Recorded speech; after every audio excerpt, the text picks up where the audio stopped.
အားလုံးမင်္ဂလာပါလို့ရှိဦးစွာနှုတ်ဆက်သပါတယ်ကျွန်တော်ဒီနေရာလေးကတော့ကျွန်တော်ကျောင်းရဲ့ဒီကန်တီးနဲ့စတိုးရှိက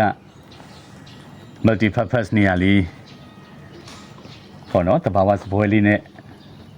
ကျောင်းအနေဆိုရှင်ပြင်ဆင်ထားနေရဖြစ်ပါတယ်ဒီစပွဲလေးပဲခဏကျွန်တော်တို့တင်ခဲ့တဲ့ဗီဒီယိုကလစ်မှာ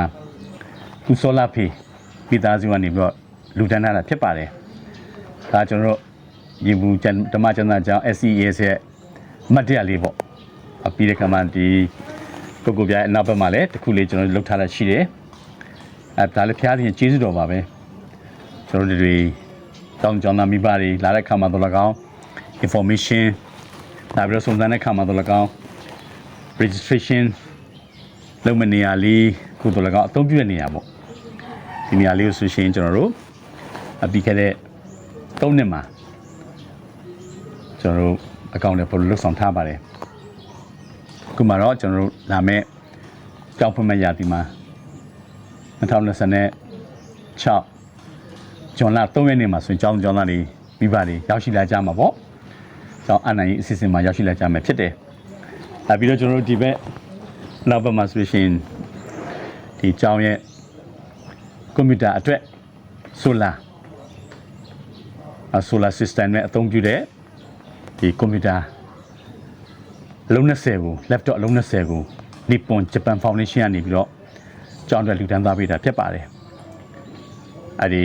solar system နဲ့ solar ပြားနဲ့ကျွန်တော်တို့ဒီကွန်ပျူတာအလုံး20နဲ့အတူမီးပေါ့ကျွန်တော်မီးအလင်းရောင်လေးရရှိဖို့အတွက်ကျောင်းရဲ့ corridor တွေအတိုင်းထက်မှဆိုရှင်ကွန်ပျူတာမီးကိုဆိုလို့ရှိရင်ကျွန်တော်တို့ solar မီးကို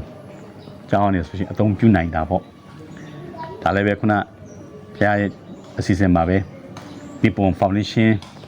အဖွဲ့ကိုဖျားစိတ်တူတီချင်အဖြစ်ကျောင်းမှာဆိုရှင်ရရှိလာခဲ့ပြီးပါပြီကျွန်တော်ကွန်ပျူတာကိုတော့ grade 11 နဲ့ grade 12ကျောင်းသားတွေသင်ကြားပါတယ်တော်တော်စဲမှာဆိုရှင်ကွန်ပျူတာ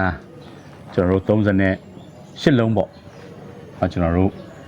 ဒီကျောင်းသားတွေအတွက်ကွန်ပျူတာ class ကို grade 11 grade 12ကိုသင်ကြားကြရပါတယ်ဆိုတော့ဒီလိုပါပဲကျွန်တော်တို့တစ်ဆင့်တစားဖျားရှင်ကျေးဇူးတော်အားဖြင့်တစ်ခုပြီးတစ်ခုတေးမွားတဲ့အရာနေပြီးတော့တဖြည်းဖြည်းနဲ့ကျိုးပြုတဲ့ရုပ်ဝတ္ထုပစ္စည်းပိုင်းဆိုင်ရာလည်းတဖြည်းဖြည်းနဲ့အကောင့်တွေပေါ်လာပါတယ်ဒါကိုကျွန်တော်မေ့လို့မရပါဘူးဒါကြောင့်ဒီကျောင်းမှာလိုအပ်တဲ့ຢာတွေအဓိကကတော့ physical ဘိုင်းမှာတော့၎င်း mental ဘိုင်း social ဘိုင်း spiritual ဘိုင်းမှာတော့၎င်းကဏ္ဍအသီးသီးမှာတစားတစ်ခုပြီးတစ်ခုတူတကွဖွင့်ဖြိုးပြီးတော့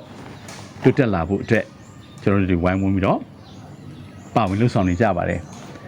ဒါကြောင့်ဒီအုံတော်ဓမ္မကျမ်းစာကျောင်းကနေဆင်းတဲ့ကျောင်းသားဟောင်းတွေအလူမနိုင်တွေလက်ရှိကျွန်တော် SES ရှေ့တောင်ဒေသရဲ့ဓမ္မကျမ်းစာကျောင်းကနေဆင်းတဲ့ကျောင်းသားဟောင်းများပေါ့အလူမနိုင်ကျွန်တော်တို့တကဘာလုံးပြန့်နှံ့နေပါပြီပြည်တွင်းမှာတော့၎င်းပြည်ပမှာတော့၎င်းတကဘာလုံးမှာပြန့်နှံ့နေပြီမိသားစုတွေနဲ့လုံးငန်းဆောင်တာကိစ္စဝလှုပ်ဆောင်နေကြပါပြီအဲ့မှာရှင်တဲ့သားသမီးတွေအချိန်နေပြေးလို့အချိန်ခါရမယ်ဆိုရှင်ကြောင်းပြန်လာလဲဖို့ ဖိတ်ခေါ်ပါတယ်ကြောင်းအမြဲတတိယပြီးတော့စတောင်းပေးဖို့လည်းဖိတ်ခေါ်ပါတယ်ပြီးတဲ့အခါမှာဒီဗီဒီယိုကလစ်လေးကိုတွေ့တဲ့ကျောင်းသူကျောင်းသားဟောင်းမိတ်ဆွေတငယ်ချင်းသားသမီးတွေအားလုံးဝိုင်းဝန်းပြီးတော့ share ပေးပါဝိုင်းဝန်းပြီးတော့ဒီ share ပေးခြင်းအဖြစ်တော့၎င်းဝိုင်းဝန်းပြီးစတောင်းပေးခြင်းအဖြစ်တော့၎င်းကျွန်တော်ရဲ့ကျောင်းကျွန်တော်တယောက်ချင်းစီတက်ခဲ့တဲ့ကျောင်းကျွန်တော်တို့ပါဝင်ပတ်သက်ခဲ့တဲ့ကျောင်းအတွက်တတိယပြီးတော့ဆုတောင်းမေတ္တာပူတာပေးပါလို့ကျွန်တော်ရင်းနဲ့ဒီတောင်းဆိုပါတယ်ဆန္ဒပြုပါတယ်အားလုံး